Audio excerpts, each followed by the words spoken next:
Assalamualaikum warahmatullahi wabarakatuh. Perkenalkan, nama saya Zia Alifa Septiani dari kelas 6B mata kuliah Studi Kelayakan Bisnis Universitas Muhammadiyah Profesor Dr. Hamka.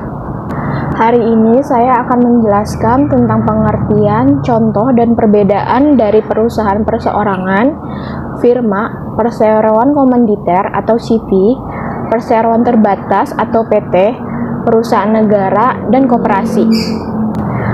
Yang pertama, yang dimaksud dengan perusahaan perseorangan adalah usaha yang dimiliki oleh satu orang atau perorangan saja.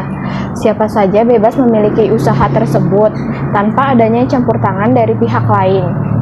Badan usaha perorangan yang berskala kecil disebut dengan usaha kecil dan menengah. Sedangkan jika usaha tersebut berskala besar disebut dengan badan usaha milik swasta. Jadi pada umumnya perusahaan perseorangan itu memiliki modal yang kecil, memiliki tenaga kerja atau buruh yang sedikit, terbatasnya jenis serta jumlah produksi. Kemudian contoh-contoh dari perusahaan perseorangan itu, contohnya itu ada salon, bengkel, rumah makan, persewaan komputer atau yang biasa disebut dengan warnet, toko kelontong, tukang bakso keliling, dan pedagang asongan.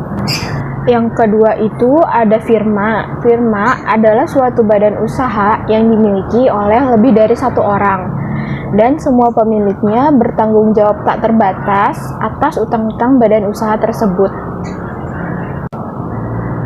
Karena firma dimiliki oleh lebih dari satu orang, maka untuk mendirikan firma harus didaftarkan dengan akte notaris di pengadilan negeri setempat.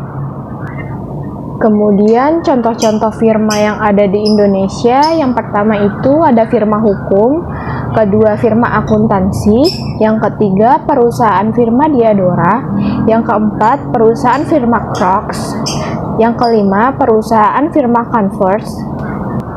Selanjutnya ada persekutuan komanditer atau yang biasa disebut dengan CV, adalah badan usaha bukan badan hukum yang memiliki satu atau lebih sekutu komplementer dan sekutu komanditer. Selanjutnya saya akan menyebutkan contoh-contoh CV yang ada di Indonesia.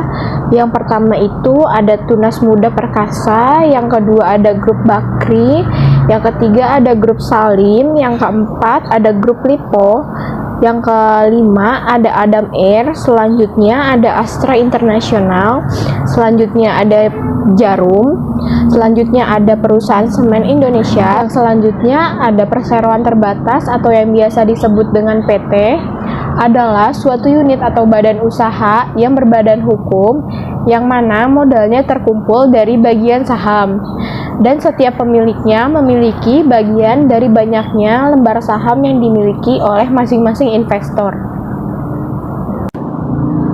Lembar saham yang biasanya menjadi modal untuk perseroan terbatas bisa diperjualbelikan sehingga akan ada perubahan status kepemilikan tanpa harus membubarkan perusahaan. Selanjutnya saya akan menyebutkan contoh PT yang ada di Indonesia. Yang pertama ada PT Unilever Indonesia Tbk, yang kedua PT Surya Citra Media Tbk, yang ketiga PT Pakuwon Jati Tbk, yang keempat PT S Hardware Indonesia Tbk, yang kelima ada PT Astra International Tbk, yang keenam ada PT Sumber Alfa Trijaya Tbk. Selanjutnya ada perusahaan negara. Perusahaan negara ialah semua perusahaan yang berbentuk apapun yang modalnya merupakan bersumber dari kekayaan negara yang dipisahkan dari APBN. Selanjutnya ada contoh perusahaan milik negara di sektor pertanian. Yang pertama itu ada Perum Perhutani, yang kedua PT Perindo.